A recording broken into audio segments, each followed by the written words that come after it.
Hi, everyone. I'm Anne-Marie Green. And I'm Vladimir G2. Thanks so much for joining us. We begin this morning with breaking news and a shooting outside the headquarters of the National Security Agency.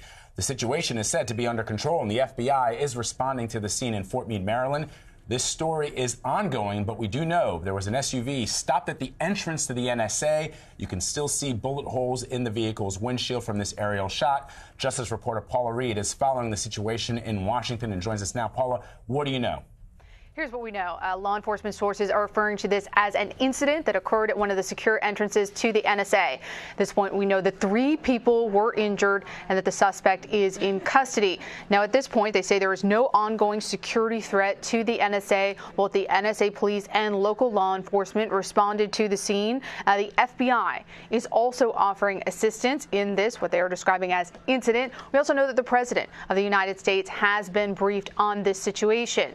Now, one thing that is especially interesting about this event today is that it sort of echoes something that happened almost exactly 3 years ago at the NSA. If you'll recall, almost exactly 3 years ago, 2 men dressed as women drove a stolen vehicle and actually tried to ram the entrances at the NSA. One of those men was shot and killed. At this point, we don't really know too much about this situation, but as we can tell from that event 3 years ago, you really don't know what exactly is going on until the investigation is further along. So then at this point, do we have any information about the suspect who's in custody?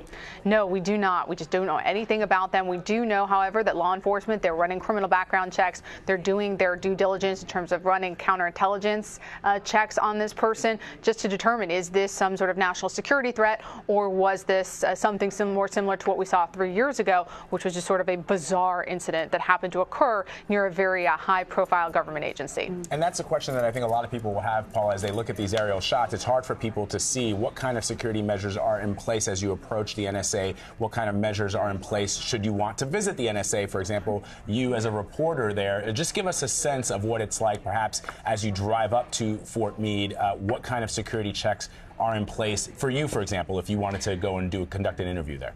Sure. Well, Washington, there's many places around here that are very easy to visit. The NSA is certainly not one of those. Typically, you cannot go there without having an appointment. There are multiple barriers. You can actually see one right there in front of that SUV. You actually see a few of them right there. There are fences. It's actually a very secluded campus. It's not like here in urban downtown D.C. where you have many of these agencies, for example, the FBI, the Justice Department, which are in very downtown busy areas. This is not that. While you can see some of the buildings from the street, it's a very secure area. It's very difficult to access. And in that previous incident 3 years ago, part of the explanation was that those men had taken a wrong turn. But once you take a turn down some of these streets, you can't really get out without interacting with security. So is it sort of typical to run a counterterrorism check and a criminal background check?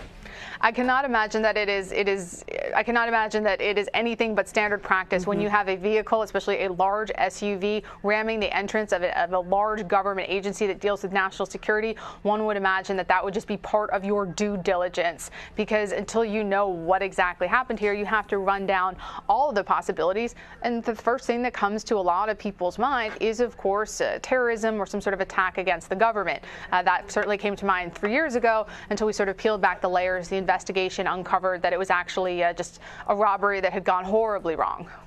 All right, Paula Reid reporting from our Washington bureau. Paula, thank you very much as always.